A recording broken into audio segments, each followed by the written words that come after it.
तर आज ना आमच्याकडे पावसाने हजेरी लावली होती. त्याआधी ना आमच्या इथे आज लग्नसुद्धा होतं आणि ते लग्नाच्याच पोळ्या वगैरे मला बनवायच्या होत्या.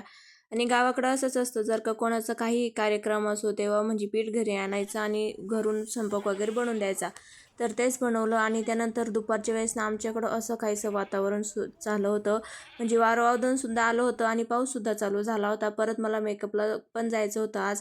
तर मग ते सामान वगैरे मी सगळं व्यवस्थित ठेवलं. आता पावसामुळं काय होतं हे माहीत नाही, पण म्हटलं असो आपण आपली तयारी करून ठेवूया. त्यानंतर दोघी जणींचा मेकअप मी बाहेरून करून आले होते आणि दोघी जणींना मी घरीच मेकअपला बोलवलं होतं आणि ऐनाताईचा मेकअप झाला आणि लाईट गेली, कारण की संध्याकाळच्या वेळेस परत वारं सुटलं होतं. तर असा काहीसा तिचा मेकअप झाला आणि हिचं मला घरी व्हिडिओ शूट घ्यायचं लक्ष राहणे, त्यामुळे जिथं ती सापडली तिथंच मग मी तिची शूटिंग घेतली थोडीशी. आणि जे करायचं नाही तेच पावसाने केले. ऐन लग्न लागायचा वेळ आणि जोरात पाऊस चालू झाला आणि जोरात वारं सुटलं. पण असो कसं बसं सगळ्यांनी लग्न लावून घेतलं. तर चला मग असंच होतं आजचा दिवस. बाय.